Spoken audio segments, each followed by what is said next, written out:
This is the Simpit. I'm your host, Shaun Cole, and welcome to today's edition of the Pit Stop, where you, the pit crew, you are the real star of today's show. That is my simple, very memorized intro. Happy Friday, everybody. I love Friday, but this Friday is extra special. Yesterday was Thanksgiving. This is a 4-day weekend here in the States.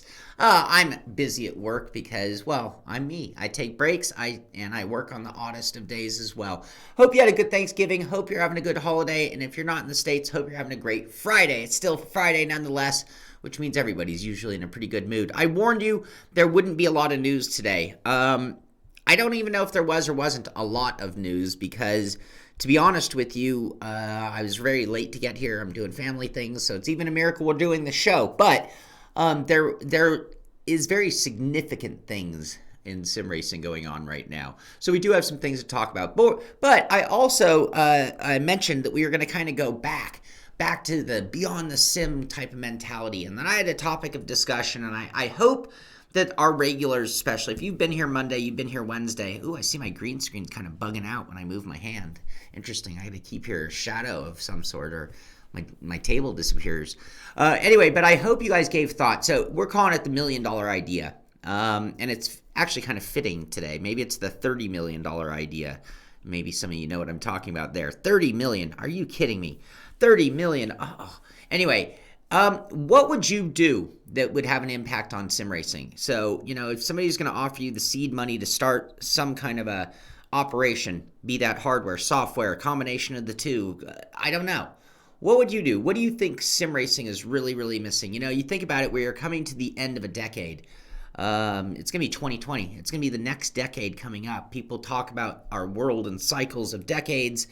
This phase from 2020 to 2029 is going to be very interesting. It could really change gaming. It could change life as we know it. We've seen the impact of social media and how much it's changed our world in recent years.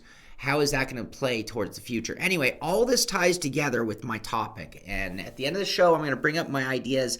I really, really hope you guys can muster up some ideas as well.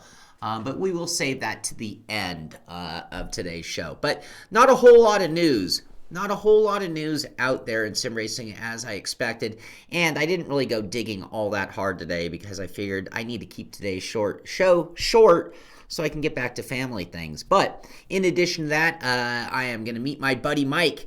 Mike and I are going to meet, and his buddy as well, at Base 51 down in Hawthorne today at noon. I don't suppose many of you are Southern California sim racers. Very short notice, and you probably are also in the middle of family things. But going to go meet one of the good pit crew members in person today for the first time. Known Mike for over a year, and going to get to actually shake his hand and see his face and race against him in person, which should be pretty awesome. So last thing before I move on with the show, of course, if you're watching this, be sure to subscribe to our channel, YouTube here. You'll get advanced notifications of when we go live. You'll also get notifications of videos when we put them up. Also, it'll give you first ability. If you're part of our pit crew, you're hanging out with us, you're going to know when we're racing together. So, for example, tonight we're running at Zandvoort in the F3 cars. Our race room is going to open at 5 for practice, qualifying at 6, and then the race start will be about 6:13, 30 laps at Zandvoort. A lot of guys have been preparing for that. If you are part of the pit crew, you already know where it's going to be and what the password is. And if you watch this show and you want to be there with us, then get out there and send me an email, Shaun, SHAUN, at thesimpit.com, and I'll give you the password. If you're a super regular, you might even be able to figure it out. What do you know? Anyway, okay, so be sure to subscribe to the channel. Be sure to thumbs up this show if you like what we're doing here with this one. And then definitely go ahead and tell a friend so that we can continue to grow. Shaun Morrison, you just send me an email. Shaun, the other Shaun, the third Shaun, SHAUN. I just responded to you today. Was that today for you, Shaun, or was that somebody else? Let me look. I'll check my email live on the show to make sure. Nope, that was Brian. I don't see an email from a Shaun. Hold on, bear with me. No, you might want to hit me up again. SHAUN at thesimpit.com. I don't see anything from you, Shaun Morrison. Shaun Morrison. A few days ago. That's all the way back to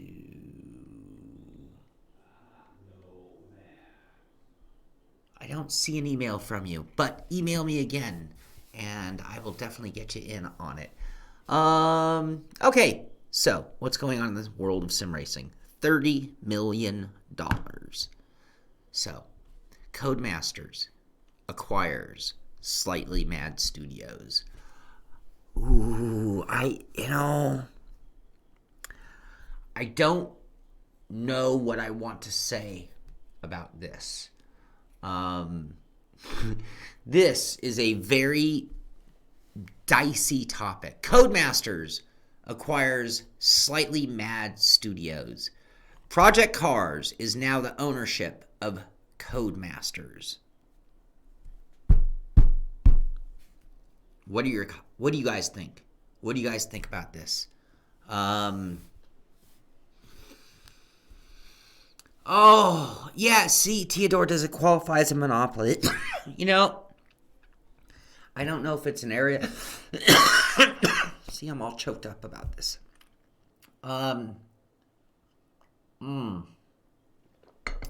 Dave Blair, maybe it's the Madbox console is the reason why. Maybe that's specifically the reason why they acquired it. Maybe that was one of the assets in particular. Did Codemasters need Project Cars? Were there any assets of the Project Cars title that Codemasters needed?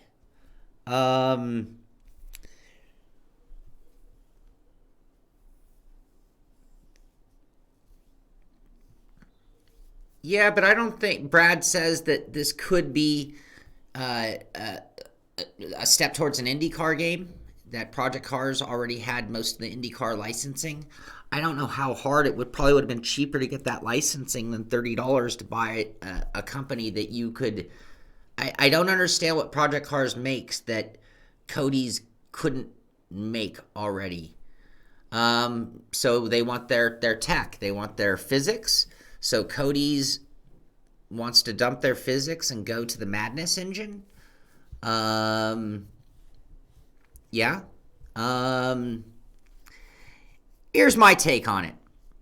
I don't know Cody's motivation, but when we have an industry with so few contenders, I don't necessarily feel that it's an asset to us to have one more game falling under that roof versus the power of having another quality studio developing a game. When we did Sim Pizza, I mean, come on. Project Cars is not my favorite sim. I like Project Cars. I love Project Cars for what it is. But it's not my favorite sim. But with that said, when we do something like a Sim Pizza giving away categories, well, I believe Project Cars is one of those companies that really pushed companies like Codemasters, companies like Kunos or iRacing to be better, to do more. The more you put them all under one roof, the less they have to be concerned about the have-tos in competition. Yeah,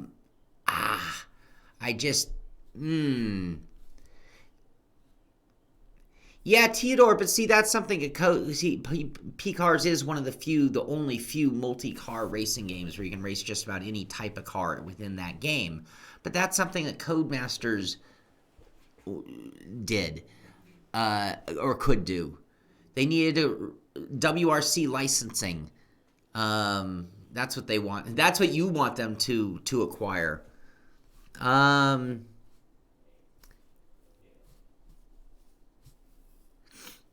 Yeah, Brad, that's relevant. They could have just purchased the engine or leased it for their assets. Or I mean, come on, Codeis, you're gigantic. You make all of these sims. You have 30 million cash to be able to buy. It wasn't all cash deal, I'm assuming, but you have the money to buy a $30 million deal. Yeah. Slightly Mad Studios was originally the group. Slightly Mad Studios, Ian Bell, goes back to GTR. So one of the reasons there's been so much delay for GTR 3 was because of the intellectual property ownership of Slightly Mad, a.k.a. Ian Bell. Now, when Ian split from from come on, I'm losing my mind here. When he split from them, he actually went on to work with EA on Need for Speed. And then from there, they went on to do Project Cars on their own venture. So that's kind of the story behind the story. What if Codemasters buys Fnatic? No, I'm assuming Project Cars is making enough money to stay in business. I'm assuming the deal thrown at them was lucrative enough to make them decide they didn't need to stay in the game. They could go to Bora Bora and drink, Mai Tais on the beach for the rest of their lives. But I think that Project Cars is a very viable platform, and they didn't need this to stay in business. I think this was purely just a money thing. And then again, I come back to my main point, which is, wow, we only have a handful of sim developers. And one of the good ones just got bought by the other. And that means if we had 5, we have now 4. If we had 6, we now have 5. When we're talking about so few competitors, I think it's just kind of an injustice to our sport. Call me a cynic. I mean, that's okay. That's okay. You don't have to agree with me on this. You can think it's great. I will be more than happy to eat my words. And maybe there will be a benefit. But yeah, anyway, this is the biggest news in sim racing. This broke yesterday, funny enough, during Thanksgiving. I got this on my phone like 10 different times, and it was like, are you serious? We were just last week talking about Project Cars having something up their sleeve. Do you recall that? Anyway, all right, so that is the big news. Other news, iRacing with their announcements of the new Skippy, Lime Rock, the V8 supercar. They are now introducing the Ford Mustang GT supercar as well. This is going to be in the December build. So they've been very secretive about their latest content. But there is the Mustang counterpart.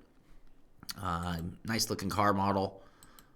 That wing looks kind of funny on that car. I'm so used to what a GT Mustang looks like on the street. So yeah, there you go. Here it is next to the Holden. So there are the supercars for the new coming year, the Ford Mustang and the Holden Commodore ZB and the 2020 Supercar eSport Series that have been released by iRacing. That was posted by Supercars saying how much they love it, by the way. Tom Jones. P-Cars is great in VR. That could be a benefit to the Codemasters titles. Yeah, let's go back to that. I mean, let's not just be cynical. Okay, so Project Cars had some graphical elements to it that were outstanding. You could argue that Project Cars had better wheel support than most Codemasters titles. You could argue that they had better VR support. Triple screen support. There are a handful of things from a sim racing perspective that you could say that Project Cars was doing better than Codemasters. Now, if these assets pay off across the board and you see this incorporated into Codemasters, a hybrid of taking the good parts from both, maybe they're doing their own sim pizza. And they're like, we've racked up a few of these categories. We have the ultimate licensing rights. We have the ultimate track and car combination rights, but we need to streamline some of our access, our processes. We need better wheel support, better visual support, and who does that well? And we could maybe do well. What if we were to take over Project Cars and the Madness engine? Not only do they get the assets of the company to incorporate into their other titles, but they also get Project Cars. So I mean, who's to say that there won't be a Project Cars 3? Produced by Codemasters. Didn't read the entire article. I will. Again, I've been a little short on time, so everything I said was just speculation based on the facts, which is it has happened. Next would be questions about what do they do with their people. 700 people. That's Codemasters employs 700 people at this point in time. What are they going to do with the staff that's sitting there working currently for Slightly Mad? Anyway, this is the biggest news in sim racing for sure. I suppose this is the $30 million idea on what Codemasters would do for the future. So, Yeah, there you go. All right, iRacing, Mustang. Black Friday across the board. Let's just rifle through these because, again, I'm trying to keep today's show a little on the short side, get back to the holidays. But I did promise you guys a show. But Black Friday, 35% off a Competizione, Assetto Corsa Competizione. 50% off on R Factor. This is all going on now officially. Higgs Boston, but that's all what they say in the beginning. They always say that in the beginning. We'll see what they say in 6 months. So 50% off the sim, 33% off of all of the assets. Rseat pack, 50% off GT3 pack, and many there. So R Factor on sale. NASCAR Heat Cyber Monday sales are happening now. Black Friday, Cyber Monday, they're calling it, at various retailers. So Black Friday, Cyber.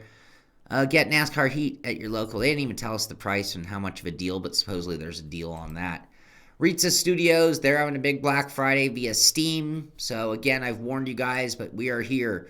Wreckfest, they had their update for the Steel and Wheels pack, but you can get Wreckfest for 60% off right now as well. And I'm sure a variety of other sims. I mentioned the Xperience and pretty much everything that they make at Xperience is on Black Friday at various different discounts. You could be talking about the Accuforce wheel. You could be talking about their motion sims. You could be talking G-Seat or even Sim Vibe. So code SimX Black, and you can check all that out at their website. Fanatic, I mentioned theirs, and somebody had pointed out this is a limited edition. I don't even know what made the 1.5 sequential shifter limited. Is it the red stick, maybe? I don't know. Limited edition on sale for $2.99, but a bunch of different stuff is on sale at Fanatic, and I've mentioned all these, but I just want to remind you. Race Sim Studio, these guys make some really cool content. I have to admit, I was running some Assetto Corsa a couple weeks ago. For a whole week, I was out of town and running nothing but Assetto Corsa. And I was just, I wasn't super happy with what we were running. And then all of a sudden, we fired up the Race Sim Studio cars, and it was like, brought so much life to the game. Anyway, 50% off of most of their products as well. You can check them out at racesimstudio.com. One of the best modders there are when it comes to Assetto Corsa content. Even Forza Horizon 4 is discounted to $25 on Xbox One and PC. So they've got that's 58% off on that one. And let's see, Black Friday, Pro Sim U selling their sims on a Black Friday discount. $125 off, I think it said. Can't see the discount. But the moral of the story, if I didn't name somebody, I didn't check. Rseat might even be having a if you are planning on buying something, double, triple check because it might be on sale over the next few days. Today officially being the beginning of Black Friday. For those of you in the, not in the United States, you might not be as in tune to the Black Friday date. But today is Black Friday. Black Friday, aka the biggest retail selling day of the year. And Monday is Cyber Monday. Now, here in America, I don't know about the rest of the world, they've kind of merged them all together. Pretty much a lot of Black Friday deals started a week ago, and others just kicking off today. So, there you go. What else? Dirt Rally, talking about their next season starting up next week. So they have another Dirt Road book telling you the conditions. There's Varmland, Sweden. And down at the bottom, they usually give us the dates. Oh, they didn't. Anyway, so they're talking about the next season. Anyway, just give me something to do with your sims. What you bought a sim? Now, what do you do? Does this mean Ian? I just saw a bunch of deal on Fanatic. I don't think the Club Sport. They have a deal on the Club Sport. If they don't have a deal on a Club Sport wheelbase, so the CSL, great. And no, nothing on a Club Sport. That's too bad. That is too bad.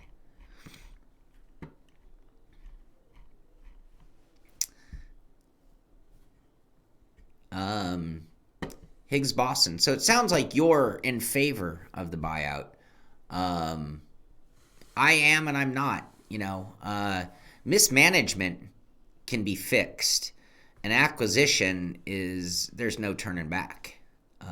We are one less sim developer in the world today. That is unarguable, and I don't think that's a benefit no matter what. Now, in the end, it could be a benefit to the Codeis tiles. It could even be a benefit to Project Cars 3. But overall, I'm still going to hold out that it's more of a benefit to us to have more developers. Now we really do have to. Somebody had mentioned Live for Speed earlier. Yeah, that's the $30 million idea. Let's kick Live for Speed in the ass and get something.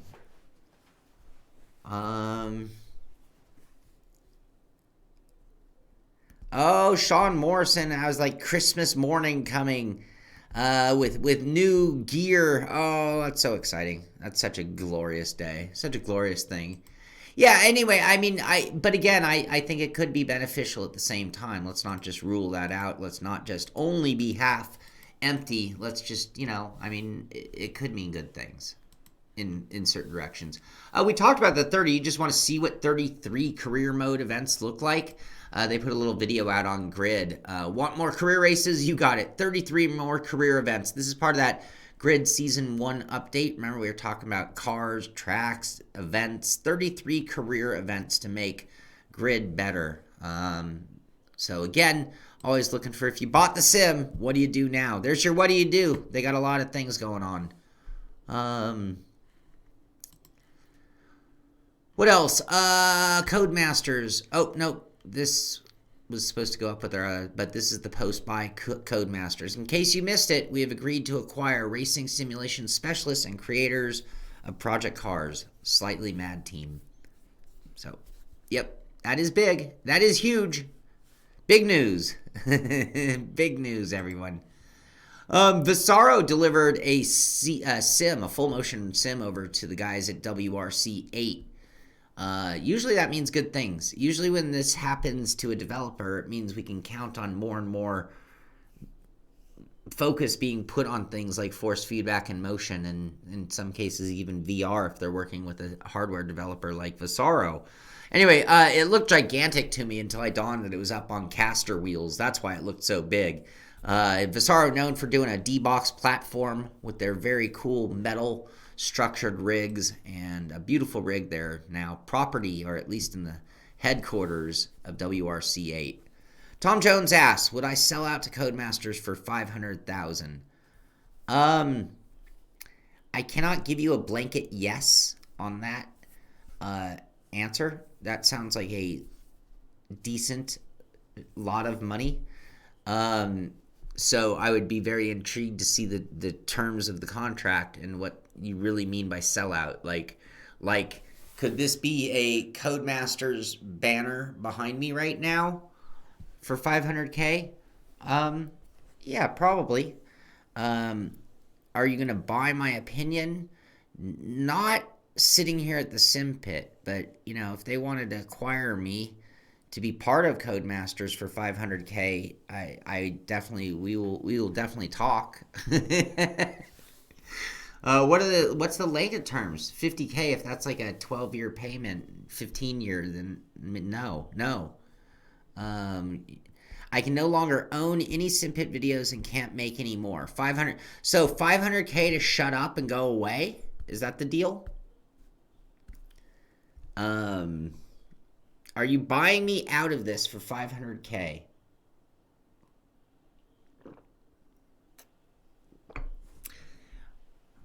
My next question would be,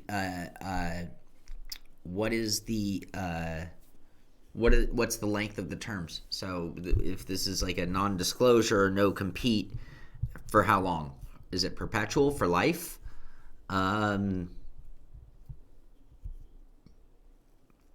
Oh, you upped it. It's actually $500K in my bank. Sold. I don't care. I'll sell my soul. There's not that many years left in anything anyway. So that is not the $1 million idea, though. You're short of the mill, Tom Jones. This is cool. So in a couple weeks, I'm actually going to PRI, Performance Race Industries. It's a trade show for the racing industries. I think some of you might be there. If anybody's going to be at PRI, definitely let me know in advance so I can expect to meet you there. But this is Ricmotech doing a little time lapse of preparing one of their sims for the trip up to PRI. So this is the sim I'll be working with. And I like time lapse. I should do more time lapse stuff, but it's hard to record things in every version I'm going to possibly do. Anyway, the main moral of the story is the fact that I will be there at PRI, and you can come meet me. You can meet Frank from Ricmotech. We're going to be at the Max Pappas booth. I don't think PRI is open to the public. It's like on the 10th, 11th of December. It's in a couple weeks. Or come down to base 51 today at noon and meet me down there. I'll be there as well. Love to meet all of you, any of you. So Motorsport with an article here talking about Verstappen. It's at Indy. Sorry, Dave Blair. Indianapolis.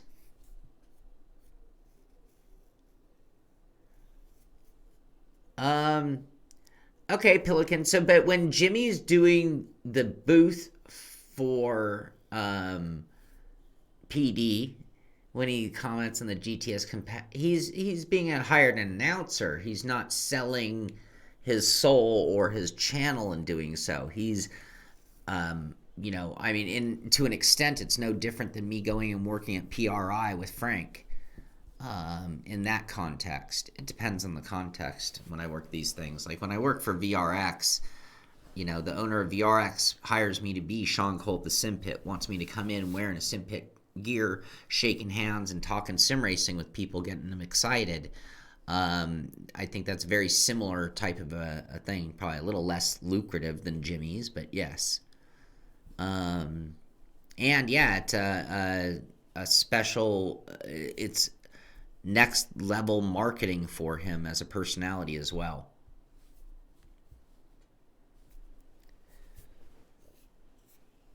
Non-stop talker. Okay, well, Jimmy is not going to be at PRI. I'll be at PRI. I don't know how we got to that. But anyway, all right, could Verstappen's bold predictions become reality?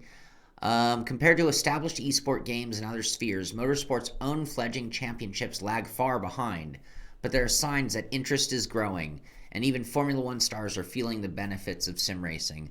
So this is a whole article talking to Max Verstappen about the current. I mean, you think about it, Verstappen went and was actually at the GT World Finals in Monaco. I don't think that was a tough trip for him, by the way. Doesn't he live in Monaco?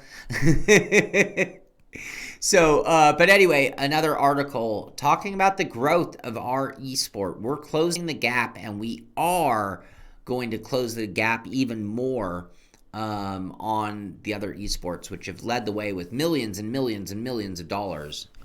Yeah, he's not a sim elitist like me. That's right, Tim. Tom, thank you very much. I appreciate that. Anyway, so could his bold prediction become reality? Who knows? McLaren kicking off and getting ready for it. They brought this up. I mentioned the decade of sim racing growth. McLaren, it's the final race of the decade in Abu Dhabi this weekend. You think about how much has Formula One changed since 2010 and 2019. Next year will be 2020, the beginning of the next decade.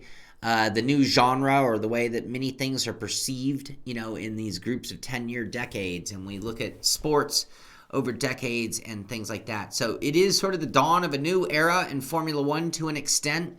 And Abu Dhabi this weekend is the last race in, what will be perceived at some point as the previous generation. So, Ferd, I don't know Ferd. We are 5 days, 6 hours, 32 minutes, 2 seconds away from the Pro Series Grand Final. So this is a big deal. This is going to really show us who the best esports sim racer on earth is. Because at this point, this is the biggest competition there is. $500,000 on the line. Someone's going to get a very big check and will be crowned really the sim racing champ. I mean, cash is king. You can argue all day long about talent. You can argue all day long about which sport is harder, or which sim is more difficult or more authentic. But you know what? Cash is king. So the king will be crowned in 5 days, 6 hours, 31 minutes with probably one of the biggest checks that we've ever seen in sim racing. It's going to be on par with Bono Hui's check from that $1 million Vegas ride. We're getting there. Just like Verstappen predicted. We are closing the gap. Our esports money pool has grown. I would say we saw more than a doubling of across the board in motorsport esport from 2018 to 2019. We at least saw a doubling of the prize money available. We saw more than one person make a living off of sim racing. We saw a handful of people make a living off of sim racing this year. And it is in the right direction. We're seeing it grow. I would say it's probably going to double again, even to an extent. Legion of Racers are set for Le Mans Esport, so just a write-up on a sim racing group that is now competing in that Le Mans Esport. That's Forza, right? That was a Forza challenge, but Legion of Racers is their name, and they're out of Singapore, and they'll be competing in that U.S. prize pool of $200,000 for that series in particular. And if I'm not, that is again Forza. If I'm going by memory here, the Le Mans Esport wasn't that Forza. I don't know. All right, couple rigs to show you, and then we're going to bring up our topic of the day. Oh, look at the Deathmobile. Oh, we're about to build a new Deathmobile here. Deathmobile 2.0. We're actually not going to be able to name it Deathmobile. What made the original Deathmobile was that we had painted it black, and on top of that, the design just had this sort of industrial kick-your-ass look about it. Deathmobile 2.0 is going to take the concept of wood, which is cheap and easy, and we're going to spend a little more time working on elegance, and maybe even finish it off a little bit nicer. So Deathmobile 2 will be different. If you really look at this, that's actually a Deathmobile that is holding a wheel stand. There's actually a wheel stand tucked into that foot base with a center post. It looks like a next level, like the one I just tested very recently, or the front end of the Challenger cockpit version. So here we go. Here's a nice, P1-ish profile chassis. Look at this extremely overbuilt, elaborate speaker mounts. That is a lot of wood. It looks like wood. It could be metal, but that looks like a lot of structure to hold two speakers next to your head. I should show him a way to bolt a plate onto the back of that seat. He's got his Fanatic gear all set up, triple screens. Nice looking rig. I like that. I like his carpeting too. That's cool carpeting. Then check this guy out. This poor guy. Talk about guy living it up and living the Christmas vibe here in November. He's got his SimLab pieces. He's got triple monitors ready to go. And now he's asking, what steering wheel and pedals? Well, buddy, with that kind of budget, you look like you're ready to go for some kind of direct drive wheel. You're spending the bucks. Maybe a hydraulic pedal in your future. You don't look like you're just dabbling. You look like you're jumping off of the high platform into the deep end of sim racing. So there you go. That is the last of the eye candy. I think that what we will do is we'll go back to a picture of that Ford Mustang. And now I bring it to you guys. We're going to only be here as long as you guys can entertain me with your conversation. If you have a question of me, type in a few question marks and then hit me with your question. If you have a statement regarding or relating to this topic, hit me with a few exclamation marks to make your point known. I call it the $1 million idea, and I'm going to backtrack just a little bit.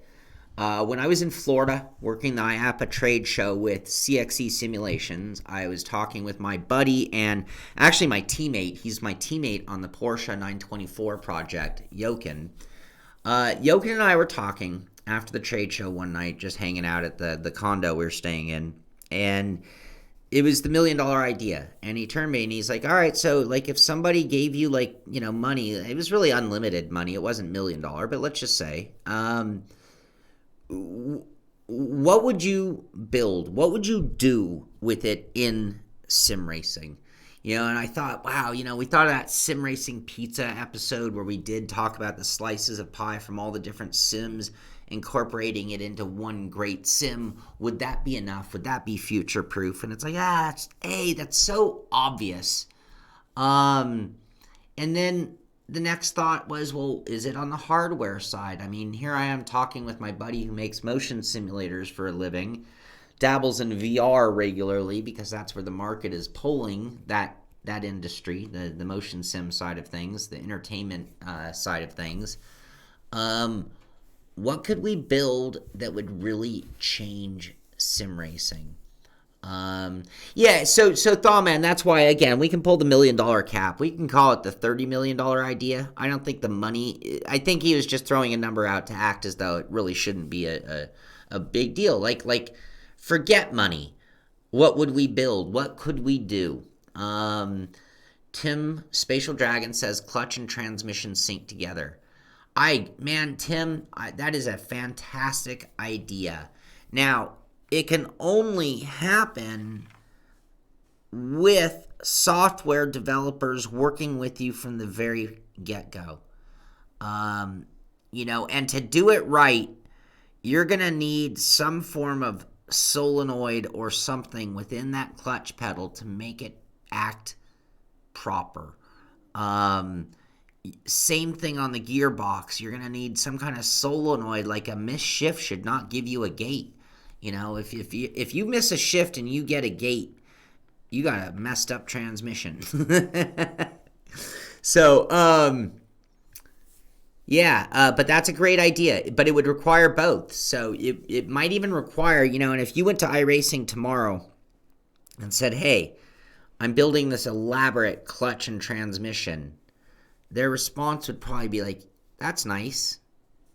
And you'd be like, well, what I need you guys to do is do this with your software so I can read this and that. And they'd be like, yeah, that's nice.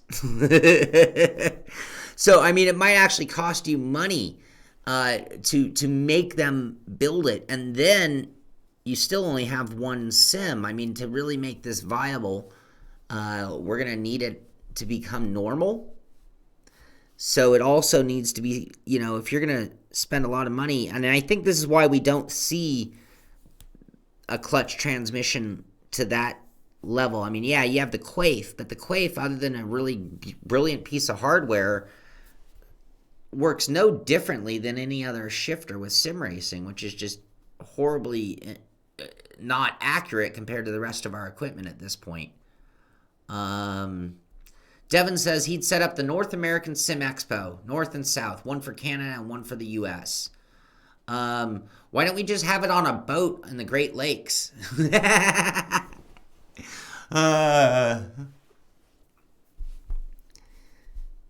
Let's see.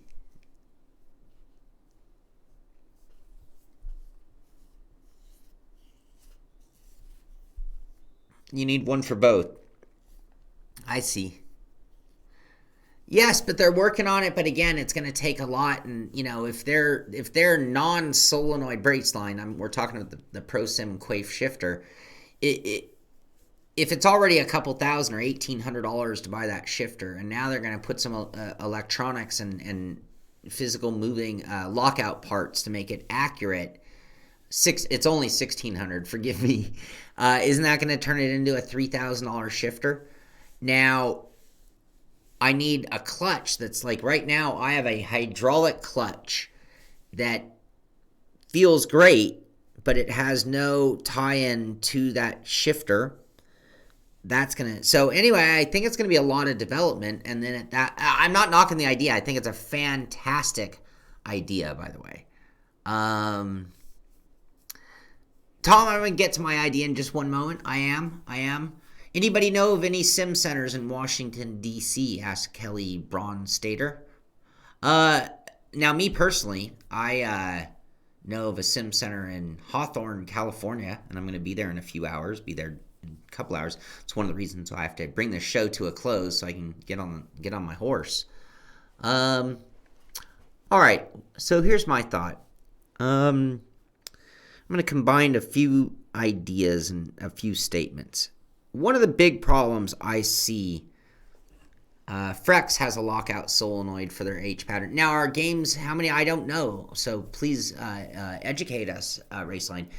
Are there games that are acknowledging or controlling that lockout? Is that lockout tied to application of a clutch pedal, a certain pressure point that it allows for it, or is it from the game? Tim, is that your question about $1 million, just a generic? I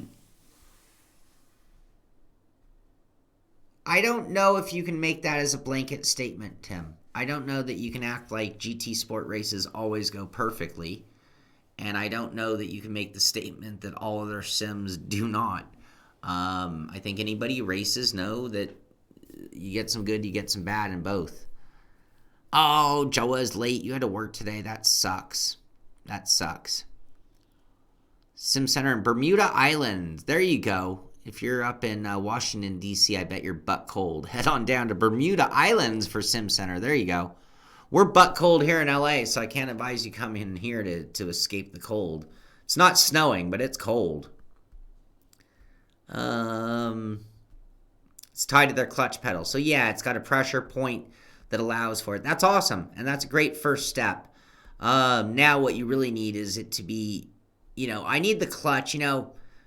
Anybody who's driven a stick shift in San Francisco or any other hilly place knows that there's this beautiful point where I can literally hold my car on an incline with the clutch. Now, yes, it's causing clutch wear, but this is my point. You can keep your revs high enough and keep your clutch slipping just enough to keep your car held on a hill without the brake. And yeah, you're going to roll a little bit forward and backward. Don't get me wrong. But my point is, I still need that. If I'm going to spend $3,000 on an operating mechanism, I need it to have that next value, or to me, it's just money not well spent if it's going to be $3,000 or something along those lines. But if you build it, they will come. If you don't build it, they will not come. So if someone doesn't build it first, if the hardware doesn't lead the way on that front, there's no reason or incentive for an iRacing or an Assetto Corsa or anybody or R-Factor, Live for Speed, our Project Cars, Codeis. I'm not trying to leave anybody out from incorporating it. All right, here's my idea. If you guys have other ideas, please hit me with them. We will try to take diversions for your ideas as well. I'd like to think we have more than just a shifter transmission. I love that idea. I like to hear some other ideas as well. Here's my thoughts. I'm going to go back in time just a little bit. So, and this parallels what I think is really lacking and missing in sim racing to an extent. So I used to play a game called Battletech. You can Google it. Battletech by Solaris.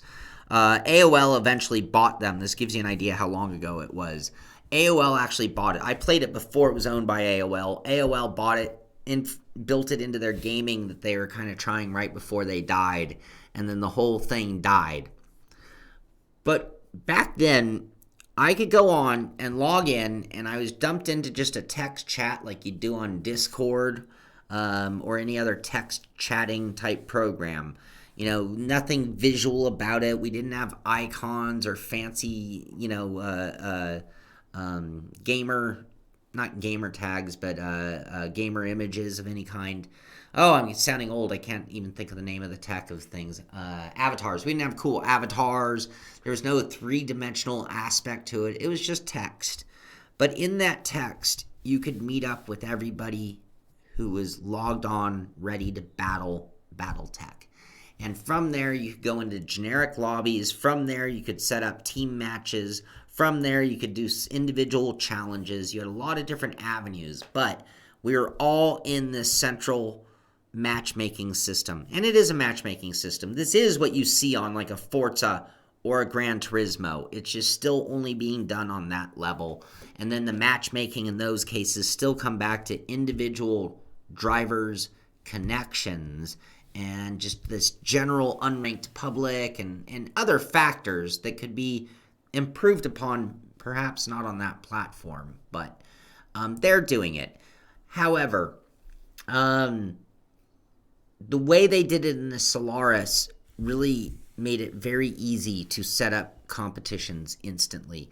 And then the competitions were actually hosted by them, not by us. So if somebody had an internet connection, and it was their problem, not the whole room's problem. So what I loved about that game is that when I logged on and saw 10,000 people playing, that made me want to play even more. You know, when you had that many people talking and arranging matches, it baited you to play more. I ended up joining a league, joining a team, and becoming very obsessed with this game and playing it continually.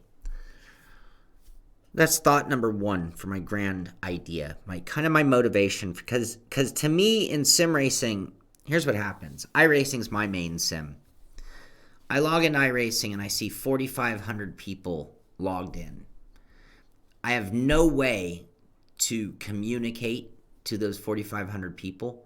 I have no way to challenge those 4,500 people. I have no way of being challenged by those 4,500 people. Furthermore, because nobody's being baited into anything, we're all just sitting there, in the forums, doing the same thing, going to the series and looking, 3 people here, 0, 0, 2, 9, 0, 0, 0, the amount of people in all of those groups. Still, not the only ones that pull me in to make me want to play are the ones that have big numbers, like 40 or 50 people. And I'm like, hey, look at all the people in the Mazda. Let's go play. That baiting, that enticing you to join and partake gets even more people. Because then when all the rooms have 40 people, even more people want to come play. There's nothing in iRacing. All those people, we can't do anything. I can host a room and hope they show up. There's no arena. There's no central lobby. That's part 2. Part 3. You guys remember Sim Raceway? They're pretty defunct by this point. Sim Raceway, esport is awesome. Esport's great, and I really hope that somebody enjoys the $500,000 they might win here or there on the professional scale. But Sim Raceway's concept was to have nightly competitions with a variety of different types of prizes. Sometimes it was cash. Sometimes it was game credits. Sometimes it was driving school. Here, you've won a prize to this driving school. It could be t-shirts, it could be trophies, it could be so many different things. And it doesn't have to be huge money, but that is a lure as well, getting people to play. So that's part 3. Now part 4, I'm going to put it all together into one package with this other concept. How many of you saw the movie Ready Player One? In Ready Player One, civilization's gone to shit. Everybody's they've taken that social media, cell phone, VR world and expanded it for another period of time. They went really future. I don't think we're talking more than 10 years.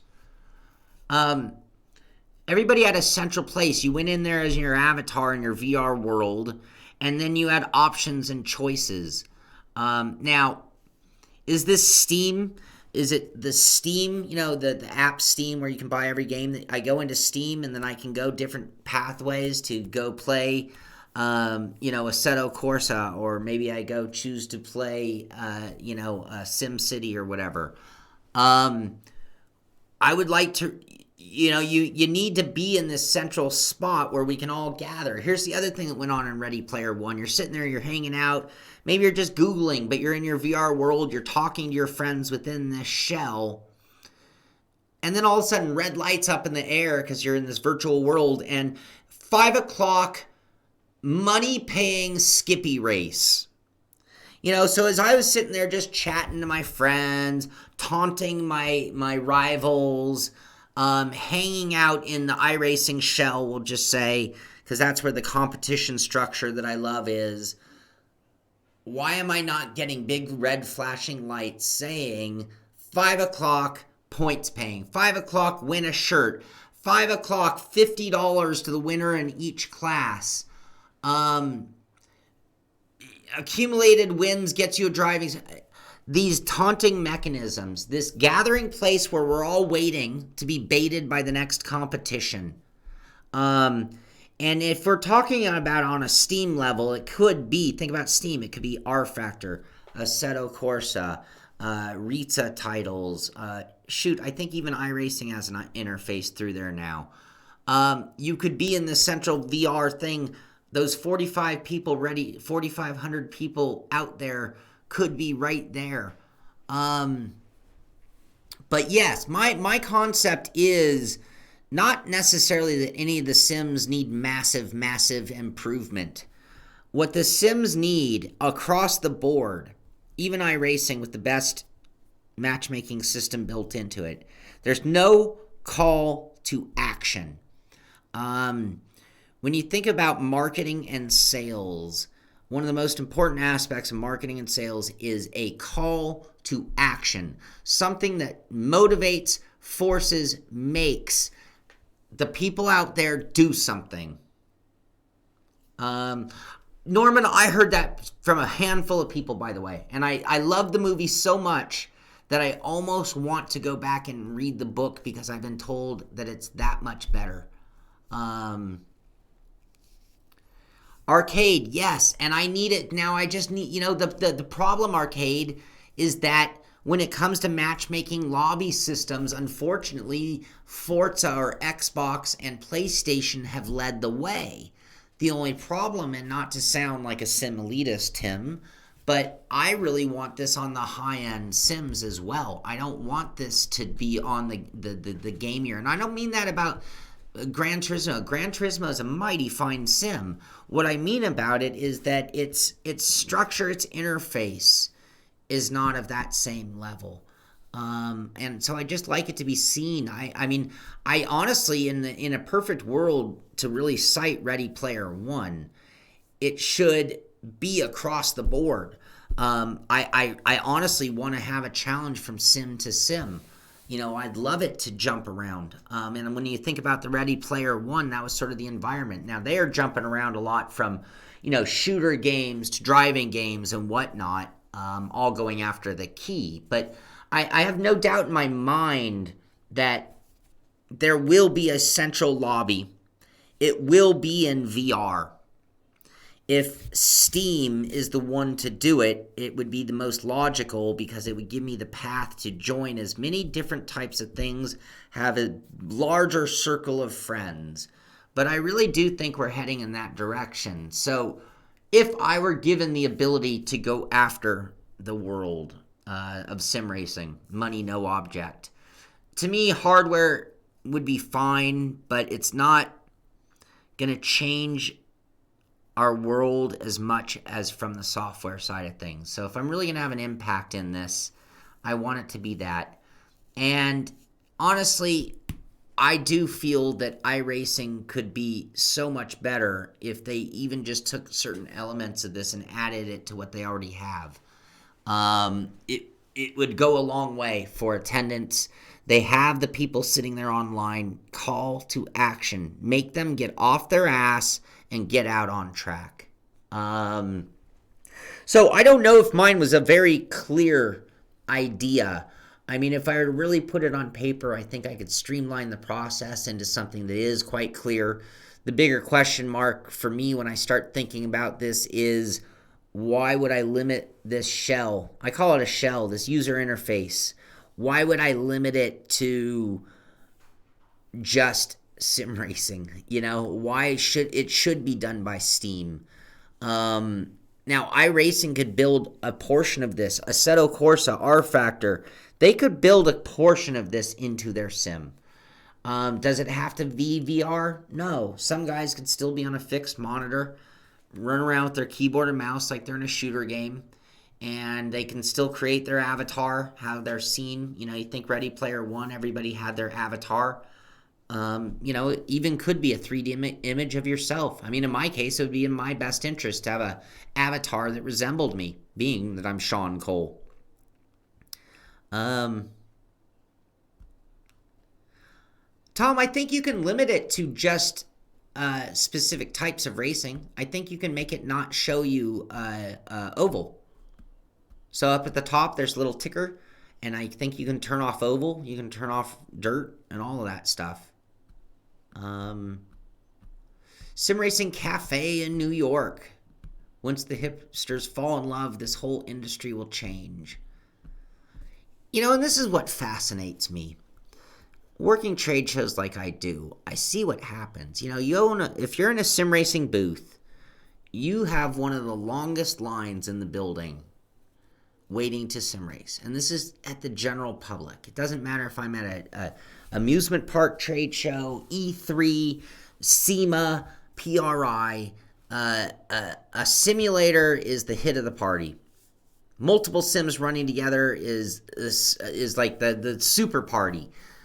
But yet, our growth just doesn't match the enthusiasm that I see by the world. When we started this show way, way, way back when, one of the big motivations for me in doing this show was expanding sim racing, was getting more people into it. I always had this philosophy that if people really knew what we did, if they really knew how competitive and fun and real life like real life racing as it is, that more people would actually do it. And I just don't, I'm blown away that we just don't grow at a faster rate, that more people don't get involved in it. I mean, we are growing. Just, I always thought it would happen faster, that's for sure. The whole industry. So, all right. Anyway, that's my idea. I mean, it wasn't a quite as thought out as put it in a box and put a bow on it and sell it. A lot of it, I think, are things that could be taken and incorporated into existing sims as of tomorrow, as of today. I think as the whole package, I have no doubt, if you guys haven't seen the movie Ready Player One, I do highly recommend it. And maybe per Norman and a handful of other people, I'd say you should actually go read the book. But it's one of those movies that really changed my perspective on gaming. Anybody who ever watched The Matrix and thought, yeah, I can see how that would happen, that the machines will take over one day and plug us all in for battery power. You watch Ready Player One, and it's going to make you change your perspective that we will voluntarily plug in. They don't have to take over. At some point, VR, the augmented world that we're in, will be so superior to the shitty lives that we're living in our own lives that we will prefer that VR world. Sadly, I don't see any future other than that coming to us.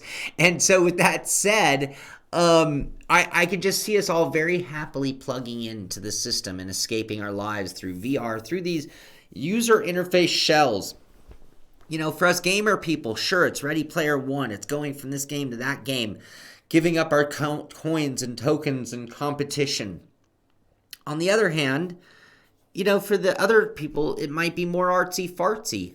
It might be the world that's hangs out at the Louvre and does art walks and tours or plays whatever that, I have it.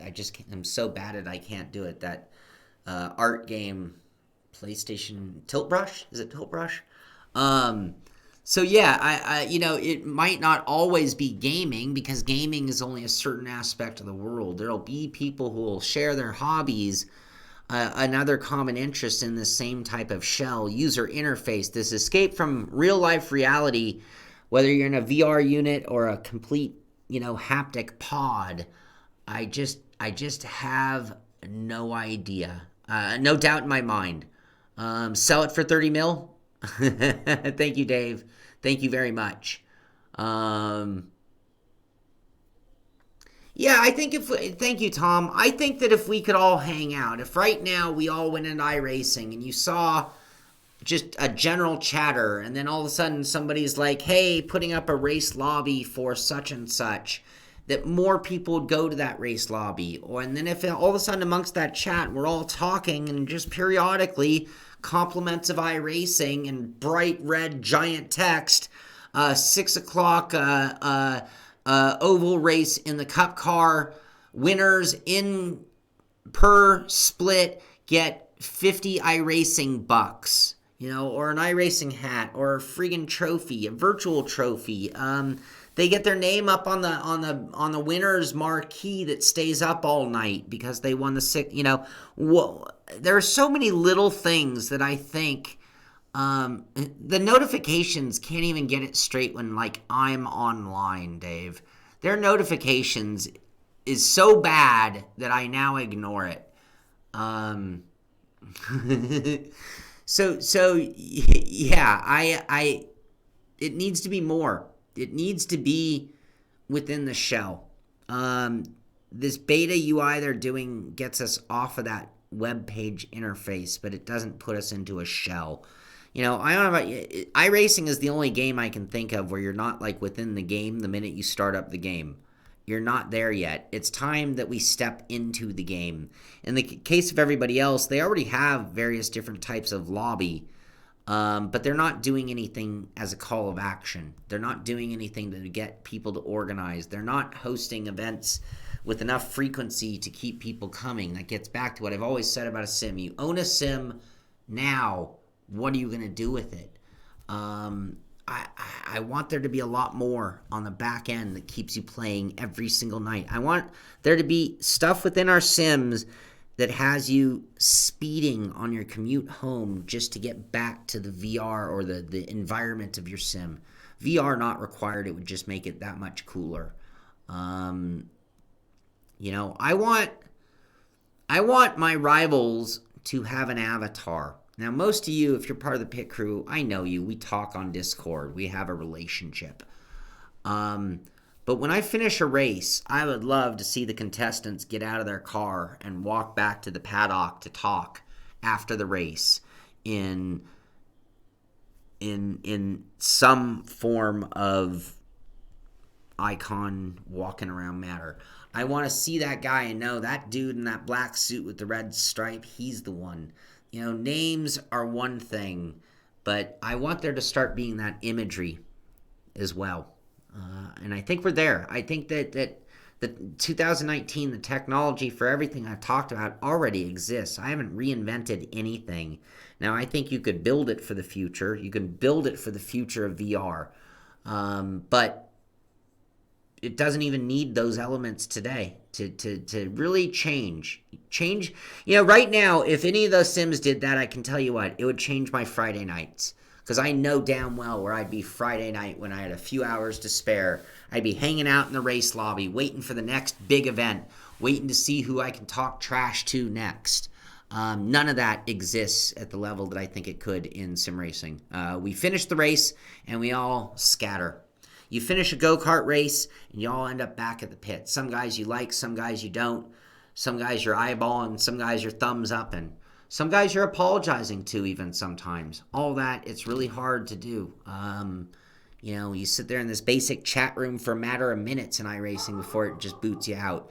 It's not encouraging you to do it. It's actually hard. People start scattering so fast that if you start typing a message, by the time you hit enter, they're already gone. But I guarantee you, if we were all there in our avatars, people wouldn't be scattering quite as quickly. Anyway, those are my thoughts. Those are my ideas. That is what I would do for the future of sim racing if I had unlimited resources to build it. I think it's something that could be built. Give me the right staff. Give me the right crew. Give me the $30 million. And it goes from idea to fruition. Maybe we should do a crowdfunding or a Go Start Me page for it. Who knows? Anyway, that was my thoughts. If you guys do have thoughts and we didn't get to it on the show, something you think I should bring up as a $1 million idea for sim racing, be sure to email that to me, Shaun, SHAUN at thesimpit.com. Love to talk about it on the future show.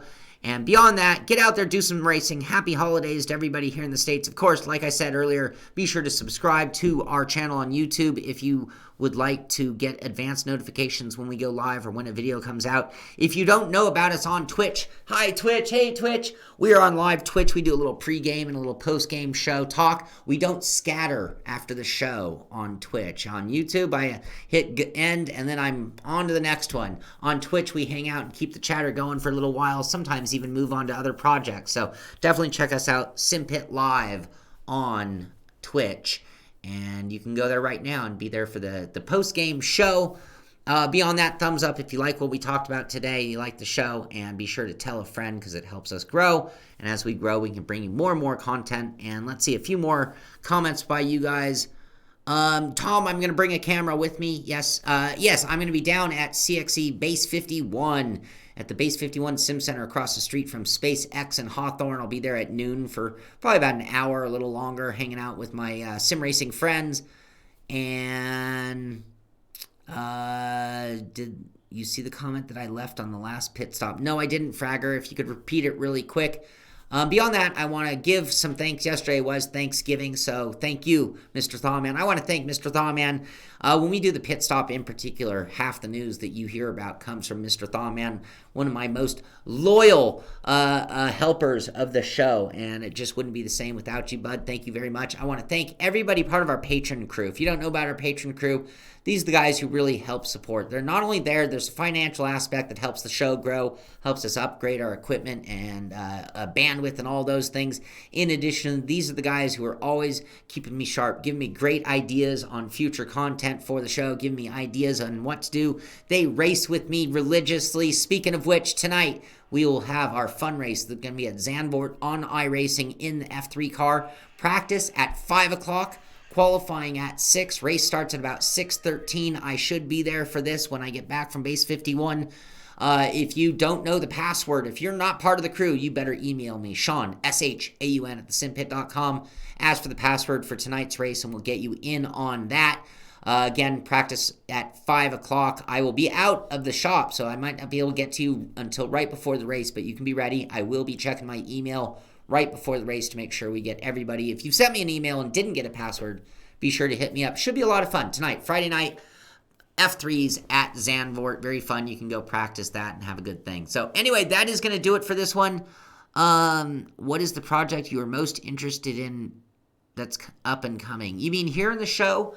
I'm doing a few DIYs, Shifty, and we're going to be doing these live on our Simpit Live channel over there on Twitch. Some of them will be on YouTube, but pretty much everything. Thank you, Sean Morrison. 5 p.m. Pacific time. Yes, Pacific Standard Time. That'd be 8 p.m. Practice opens for East Coast time. But yeah, I have a DIY lights project, little Arduino shift light and indicator light project that I'm looking forward to. And I'm really, really looking forward to Deathmobile 2. That rig has become so famous that I want to do a second variation of it just to kind of keep it more current and get with the times. Add a few more elements, heavier duty pedals, heavier duty wheel, maybe build a center column with a shifter and a button box, indicator lights, as I mentioned, all that good stuff incorporated into the Deathmobile. So that is where I'm really looking forward to the most. Anyway, please get out there. Join us tonight for the racing. Should be fun. I will be streaming on YouTube from about 6 o'clock on. We'll be on Twitch probably from about 5 o'clock when we start up practice. I'll get going on Twitch so you guys can watch all of that as well. Should be a lot of fun tonight, and this is sort of like one of our last shakedown tests before we decide and finalize our season. We might have a day and time change. We might be moving the series to Sunday morning / afternoons to accommodate our European drivers as well. But tonight's practice race will be on at the normal time. Anyway, that's going to do it. Get out there, do some sim racing, have a great holiday weekend. This is the Simpit. I'm Shaun Cole, and I'll see you on the track.